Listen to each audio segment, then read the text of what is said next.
biggest thing here is what's called the 10% rule. So a lot of times the biggest question I get is, Jason, how much time, if I'm an account executive, should I spend on outbound? And the answer kind of depends. Okay. If you don't have a lot of pipeline, you should be spending all of your time doing outbound. That might be like 3, 4, 5 hours a day if you don't have deals that you're working right now. Right. So we have to exercise a little bit of common sense here. Now, if you are running deals, a good rule of thumb is that you want to make this a daily habit and you want to spend about 10% of your selling time on outbound. What that works out to, if you work a 40 to 50 hour week, is about an hour a day. So if you can block 60 to 90 minutes out every day and do it first thing in the morning and do not schedule anything over it unless your dream client's like, yeah, I want to meet with you. Let's meet at this time. That's the only occurrence that you would ever book over your outbound time. Okay. So 10% rule, really big. Now I want to walk you through something here. Armand Farouk, give me a yes or a no. Anyone follow the 30 Minutes to President's Club folks? Armand and Nick. We should have a lot of them here, I would assume. Yeah, definitely go check out 30 Minutes to President's Club. Feel free, if anyone wants to drop a link to their podcast or whatever, feel free to drop it into the chat. Big fan of their stuff. Good friends with them both. Armand shared this tip with me on a webinar, and I thought it was really good. He talks about the golden hours. So basically what we're going to do is we're going to reserve golden hours, 8 a.m. to 3 p.m. for sales activities, and we're going to do all of our admin outside of that. Okay. So we're going to chunk the admin time. We're going to do it at the end of the day. The thinking behind this, so the principles, because I want to give you guys, like, we got to, if you're an account executive, you're probably pretty smart. And a lot of this is not about like do this thing or do that thing. It's if you have the principle and the why, I want to give you something where you can kind of make your own decision a bit. Okay. So the principle that we want to leverage is around willpower.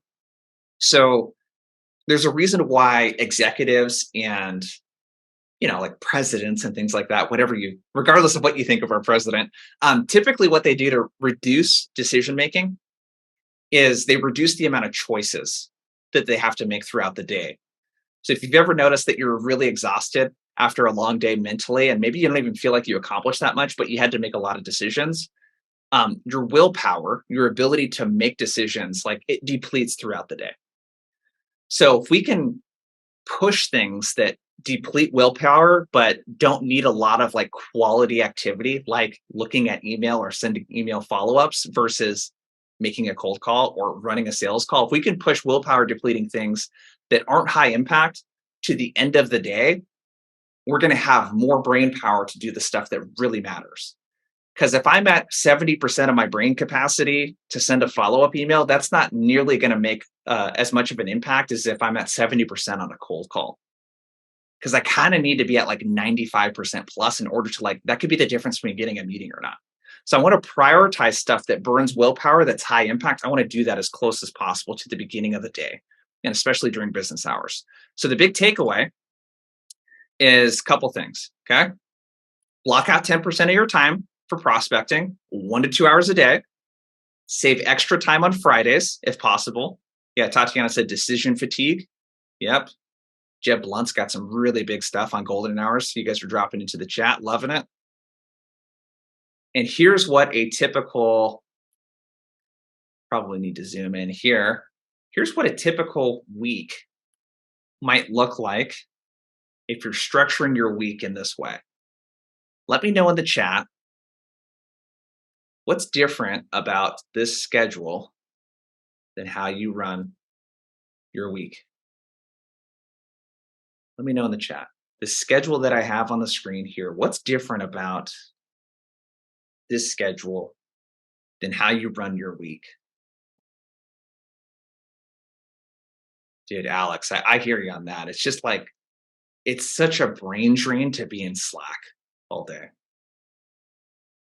Stephanie says, what's different? It has 100% organization. I have 0.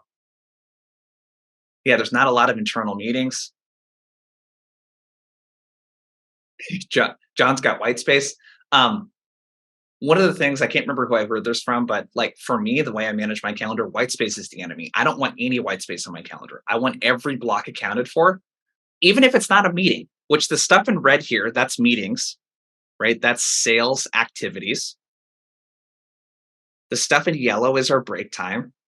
The stuff in green is prospecting activities. The stuff in this kind of like light purpley blue kind of color is admin type stuff. And then we have internal meetings there in purple.